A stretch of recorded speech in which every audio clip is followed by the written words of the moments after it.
Fl-2015 il-Kunsilli Lokali tar-Reġjun tan-Nofsinhar ta' Malta nefqu iktar minn €1,600,000 f'servizzi professjonali.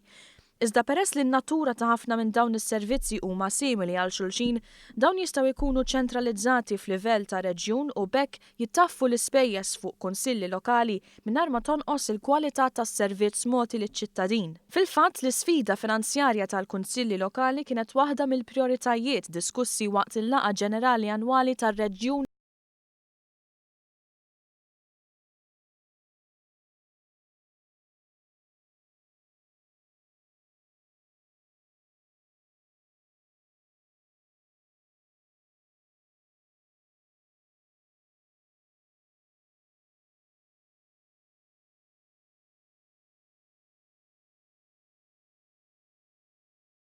ta' infrastruttura u kemm proġetti soċjali. Il-qagħda finanzjarja tar-Reġjun hija waħda f'saħħitha, hekk kif id-depożiti fil-bank jaqbżu €900,000 u ħafna mid-dejn tar-Reġjun proprju 82% issarfu f'proġetti fil-lokalitajiet.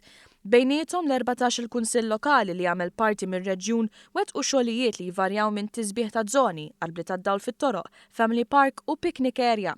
Għal-Ġeżmon ta' Aquilina l-iktar proġetti li spikkaw fl-2015 kienu dawk marbuta mal-aċċessibilità.